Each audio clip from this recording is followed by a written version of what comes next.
Okay, good people. Today we are going to talk about a very controversial short story, Guts by Chuck Palahniuk. It was published in Playboy magazine in 2004 and then collected a year later in Chuck Palahniuk's seventh book, Haunted, a novel of stories. But most of us probably already know that Chuck Palahniuk made his first big splash with his literary debut, Fight Club. That came out in 1996. And only a few years after that, the book had become a part of our cultural lexicon, language from the book. The first rule of Fight Club is, for example. Now, that's partly in thanks to the 1999 film of the same name starring Brad Pitt. But let's remember that the ideas and the language are Palahniuk's. I still remember when I first read that book, back when it first came out, being immediately struck by the idea and by the truth of the idea that one of the requirements for membership in Fight Club was to go out and get your ass kicked. Not to go out and to kick someone's ass, but to go out and get your ass kicked. I think we can safely say that Chuck Palahniuk writes about masculine issues, but that's not all he has to offer us. For example, I always use Guts when I'm introducing college freshmen to short fiction. I want them to experience writing, and I want them to experience fiction that is potentially dangerous, potentially volatile, threatens to upset them, or does upset them, or does upset the system. I pique their curiosity by telling them about how in 2009, a New York City high school teacher, much loved by his students, a guy named Greg Van Voorhis, was suspended because he included Guts in his curriculum for 11th grade students. The school accused him of giving self-pleasure reading to students. The story is basically about how shame acts on us and the factors that exacerbate and relieve it. In the story, 3 different adolescents get caught by their parents in acts of extreme masturbation, each act more extreme than the one before it. And Palahniuk uses humor, borderline exaggeration, and first-person narration to shock the reader into wondering if these anecdotes are true or if they're autobiographical. And I think this makes the story more effective. I think it makes it tougher to handle. I always tell students, you don't have to finish it. But if you don't finish it, you have to tell the class where you stopped and why. And they all finish it. For that reason, and for the visceral reaction that it elicits in readers, the story is a consummate success, I think. The discussion always ends up revolving around why he wrote it. What did he hope to accomplish besides shock value? Are the scenes of autoeroticism gratuitous? Is he carelessly and cynically using the subject matter in a kind of publicity stunt to get eyes on his work and on him? In 2018, in August of 2018, episode number 1158 of the Joe Rogan Experience, Chuck Palahniuk came on as a guest and he talked about, among many other things, his reasons for writing Guts the way he did, and basically lays out his literary MO. But before I show clips of that, first let me show you some clips of him talking about his moral reservations about his work, because I think those have a lot to do with his ultimate purpose. So let's listen. I always think the point of writing is to coach yourself to that point that you would never have gone voluntarily, and also to coach your reader to the point where the reader would never have gone voluntarily. In a story like Guts, it's very funny on the front end. And if you told people on the front end where it was going to go, they'd never read that story. But it's very funny and charming and well-paced on the front.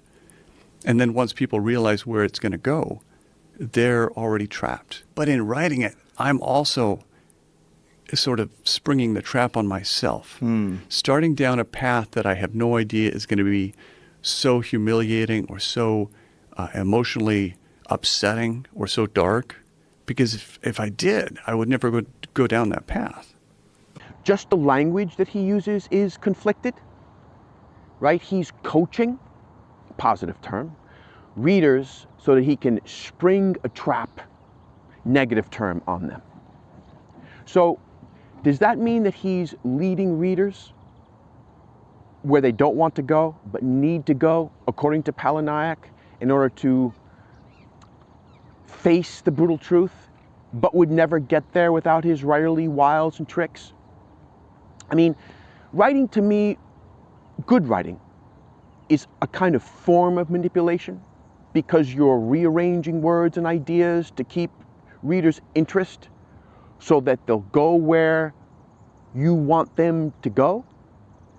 But for what purpose? And does the end justify the means? It's a thin line, especially when I read a story like Guts. Am I entertaining people, or am I bullying them? Am I beating them up? And how so bullying? Why in that way? Why do you describe it that way? Kind of charming them into a story that eventually will make them faint, or eventually will make them retch, but will upset them very deeply. And I feel a real reluctance about that. I don't think it hurts to be aware so that you don't lapse into being a bully for the sake of being a bully. I think anybody who's a really hard trainer kind of, comes up against that. Am I a really good trainer, or is part of me a sadist? Right. And you have to make sure that you don't become that sadist. Again, fascinating use of language.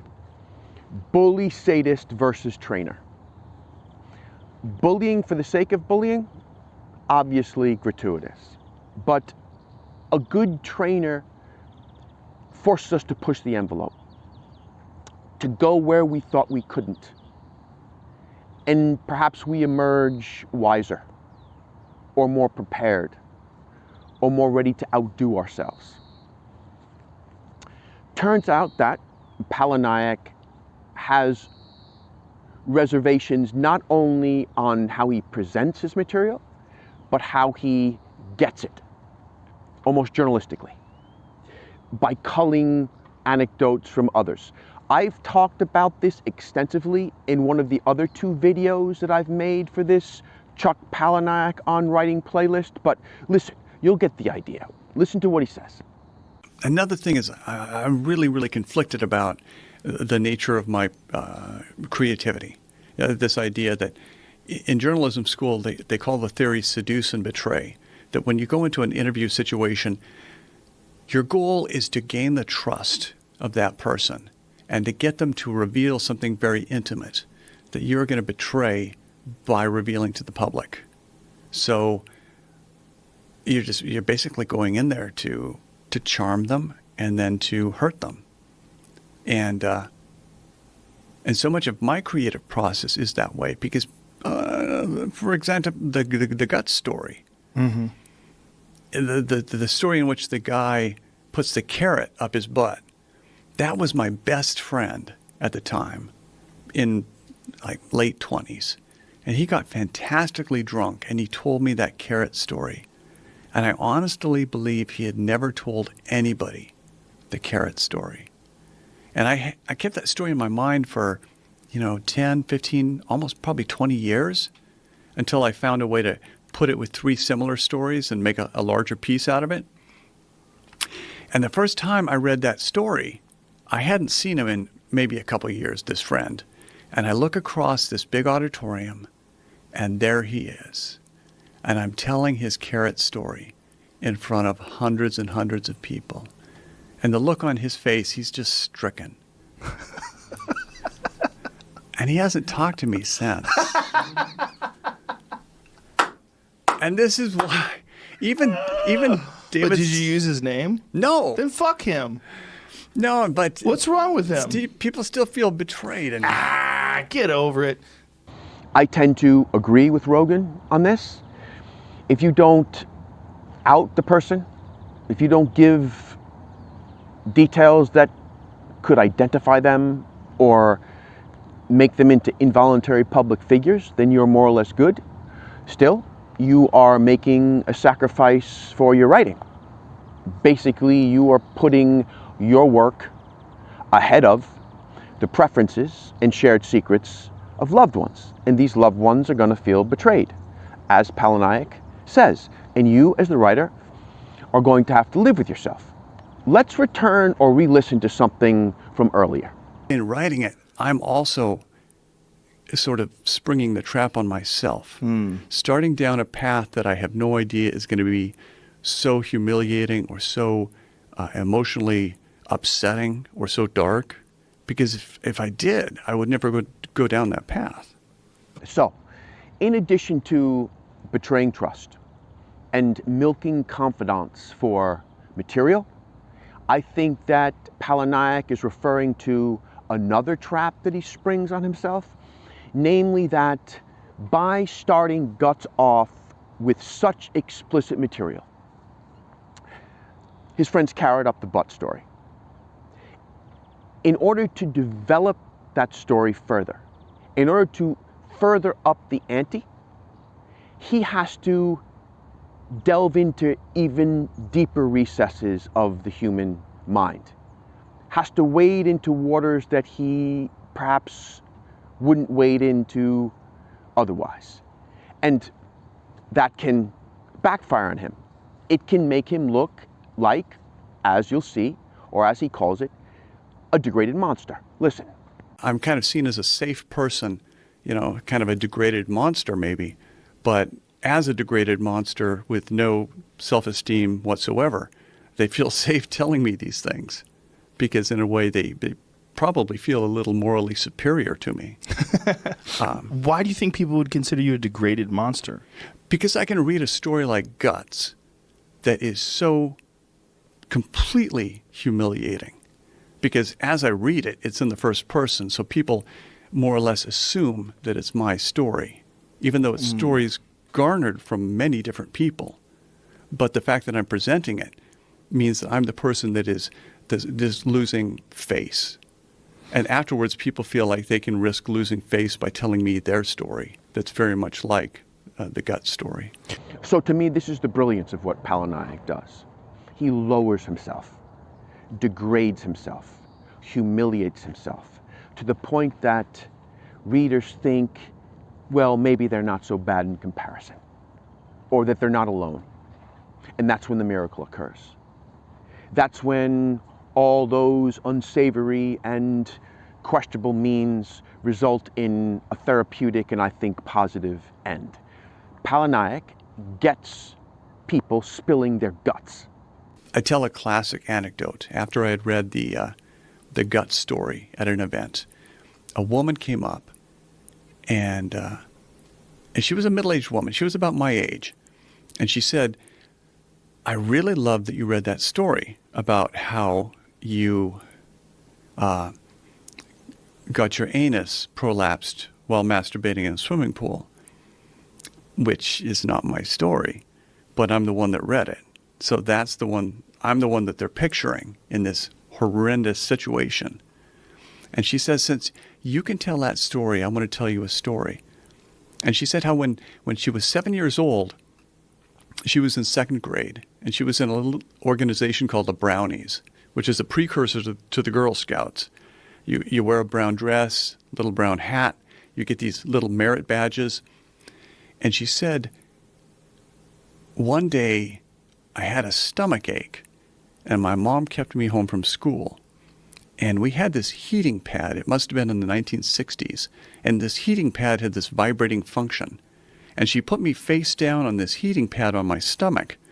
And I fell asleep, and while I was asleep, this vibrating, warm heating pad must have slid down between my legs.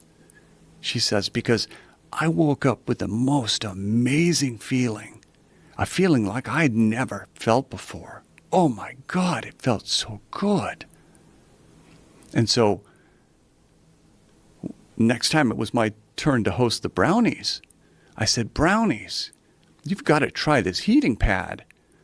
And she says, all the brownies, they turned the heating pad on, the vibrating heating pad, and they rode it like a pony all afternoon. And she said it was like Sex in the City for 7-year-old girls. They could not get enough of this heating pad. And they were all riding this heating pad, and they had a great time. And she said, and for the first time in my life, I was the most popular girl in my class. And I was the girl that all the girls wanted to play with.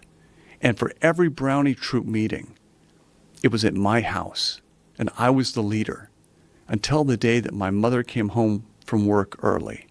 And she caught us with a heating pad, and she sent the other brownies home, and she whipped the cord out of the wall. She just ripped it out of the socket, and she started to beat me with it. And she beat me with that cord, and she beat me, and she said, you fucking piece of shit, you dirty whore. What kind of a fucking whore am I raising? You whore. And she beat me, and she beat me. And she says, this woman, who's my age now, she says, I have not had an orgasm since I was 7 years old. And then she goes, but if you can tell that swimming pool story about how you got hurt jacking off underwater, she says, I can tell my heating pad story. And I can tell that story until I can make it funny. And then maybe someday I can go back to my mom and I can say, do you remember that heating pad we used to have? And it'll be complete. Holy shit. And so see, that's what I'm trying to do. I'm trying to create the opening for people to tell these stories that they never thought that they could tell. Because that's the way in which they're going to resolve these stories. And they're going to master these stories. So there you have it, good people. His purpose. That's why all of the shocking and grotesquely detailed scenes are not gratuitous.